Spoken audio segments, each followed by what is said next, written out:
Hibiscus यानी गुड़हल का प्लांट किसे नहीं पसंद होता है। ये दो वैरायटी में आता है, यानी इसकी दो किस्में पाई जाती हैं। एक आती है हाइब्रिड वैरायटी, एक आती है देसी वैरायटी, जो कि इवनली सबके घर में होता है। हम सबके पास मतलब स्टार्टिंग में जो होता है तो देसी वैरायटियां ही होती हैं, फिर हमें शौक होता है हम हाइब्रिड अपने गार्डन में लेके आते हैं। तो ये जो सामने आप कुछ कलर्स देख रहे हैं वो हाइब्रिड है। और हाइब्रिड में तो मतलब इतनी ज़्यादा कलर वेरिएशन हमें मिलता है, इतने टाइप्स के मिलते हैं कि हम बता नहीं सकते। लेकिन मेजरली अगर हम देखें तो दो टाइप्स के गुड़हल जो होते हैं पाए जाते हैं।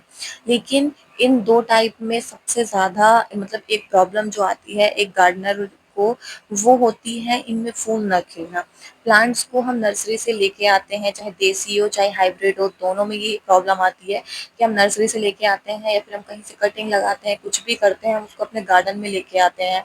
हम उसको अच्छे से प्रोपिगेट करते हैं, हम प्रॉपर उसका ध्यान रखते हैं, उसको टाइम टू टाइम खाद पानी भी देते रहते हैं।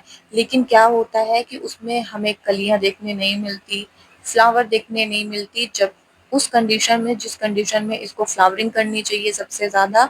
और इसमें जो ग्रोथ का टाइम है, यानी जो अभी ये टाइम चल रहा है, यानी 25 डिग्री का जो टेम्परेचर होता है उससे ऊपर, यानी 30 35 40, इसमें जो गुड़ाल होता है वो बहुत अच्छे से फ्लावरिंग करता है। लेकिन अगर इस टाइम पे भी जो हमारा हिबिस्कस होता है, जो हमारा गुड़हल होता है, वो फ्लावरिंग नहीं करता है, तो हम बहुत निराश होते हैं। और इसमें एक सबसे इम्पोर्टेंट यानी जो सबसे अच्छा होता है कि हम इसका प्रॉपर ध्यान रखते हैं, खाद का भी ध्यान रखते हैं, टाइम टू टाइम इसको हम खाद भी देते हैं, फिर भी ये फ्लावरिंग जो है नहीं करता है।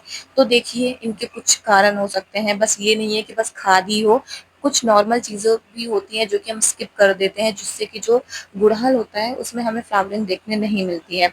सो जो हाइब्रिड हो चाहे देसी हो, इन दोनों की केयर सेम रहती है। देसी थोड़ा इजीली प्रोपगेट हो जाता है, इजीली इसकी केयर होती है, हाइब्रिड की केयर थोड़ी ज़्यादा हमें करनी पड़ती है। एक चीज़ और कि जो गुड़हल ज़मीन में लगे हुए होते हैं, उनकी जो रूट्स होते हैं वो भरपूर फैलते हैं, उन्हें बहुत स्पेस मिल जाता है। दूसरी चीज़, जो भी मिट्टी में जितने भी न्यूट्रिएंट्स होते हैं वो एब्जॉर्ब करते रहते हैं। अगर हम उनमें ज़्यादा खाद पानी भी नहीं देंगे तो भी हमें आगे चल के कोई दिक्कत नहीं होती, वो प्लांट बहुत ही अच्छे से सर्वाइव करता है।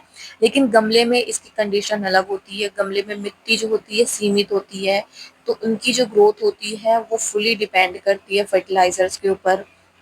तो उसपे भी अगर हम चाहे नीचे लगा हो चाहे ऊपर लगा हो, यानी चाहे ग्राउंड पे लगा हो आपका हिबिस्कस या फिर आपने पॉट्स में लगाए हो, इन सब चीज़ों में एक चीज़ कॉमन होती है कि अगर हमने अच्छे से दोनों की केयर की है, प्लांट एकदम हेल्दी है जैसा कि आप सामने देख रहे हैं, फिर भी उसमें कलियां नहीं बन रही हैं, ग्रोथ नहीं हो रही है, तो सबसे पहले आपको चेक करना है हिबिस्कस के प्लांट में कि आपका प्लांट कहीं भी लगा हो उसको सनलाइट बहुत अच्छे से पड़नी चाहिए।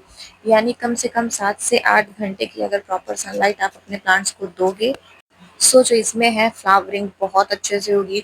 कभी-कभी क्या होता है धूप की कमी के कारण जो पत्तियां हैं वो पीली पड़ने लगती हैं और प्लांट जो होता है वो कलियां नहीं बना पाता है, या फिर कलियां बनाता भी है तो उसको खिला नहीं पाता है, उसको सनलाइट से बहुत एनर्जी मिलती है प्लांट्स को। तो अगर आपने पॉट्स में भी लगाया होगा तो उसको ऐसी जगह रखिए जहाँ से 6 से 7 घंटे की धूप उसको मिलनी चाहिए, क्योंकि मिट्टी वाले को तो हम शिफ्ट नहीं कर सकते, और उसे अगर 2-3 घंटे की भी धूप मिलेगी तो वो काफ़ी अच्छे से चल जाता है क्योंकि वो ज़मीन में लगा हुआ है। लेकिन गमले में आपको कम से कम 7 से 8 घंटे की जो धूप है उसको दिलाना ज़रूरी है।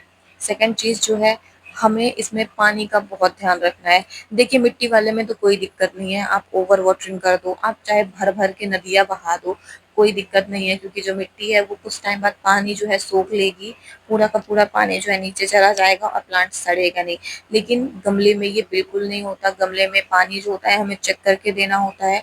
अगर गमले में हम बार-बार पानी डालेंगे, बार-बार पानी डालेंगे और जो ड्रेनेज सिस्टम है वो भी सही नहीं होगा, तो प्लांट जो होगा आगे चल के खत्म हो जाएगा, रूट्स सड़ जाएँगी और वो अच्छे से ग्रोथ नहीं कर पाएगा, पत्तियाँ पीली हो जाएँगी, ना ही कलियाँ बनेंगी, ना ही फ्लावरिंग मिलेगी। तो पानी का बहुत अच्छे से ध्यान रखना है हमें, अगर हमने गमले में लगाया है तो।